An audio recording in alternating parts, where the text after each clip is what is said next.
Hey! Hi en bye. Nee, jy kan op 'n leemag gaan slaap. Nee, ek het aandete gemaak. Kom sit.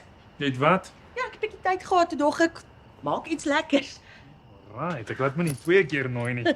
Wat eet ons? Macaroni en kaas met spek. Jy's mos mal daaroor. Ja, ek Wag 'n bietjie.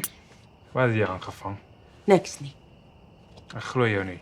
As iets gebreek het, sê my net. Hey, wat laat jou dink ek het iets Okay, fine. Ek het 'n gunsie om te vra. Ja. Ek moet 'n paar praktiese sessies vir my life coaching kursus doen en ek het gewonder of jy dalk bereid sal wees. No way, Jose. Ek is nie jou proefkonyn nie. Asseblief, anders kan ek nie die kursus klaarmaak nie. Is daar niemand anders wat jy kan vra nie? Niemand beter as jy nie. Dink so daaraan. Jy sal nie net vir my help nie, maar jouself ook. Jy sien, want ek kan jou help om jou potensiaal te ontgin. Oh, my potensiaal is fyn net waar dit is, dankie. Ag, kom aan, droom 'n bietjie groter.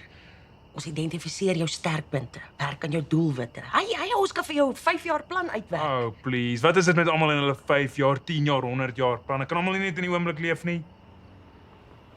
Sorry. Dit voel net partykeer vir my asof almal hopeloos te veel druk op hulle self plaas. Ek beloof, ek sal jou glad nie druk nie. Ons los die 5 jaar plan en chat net.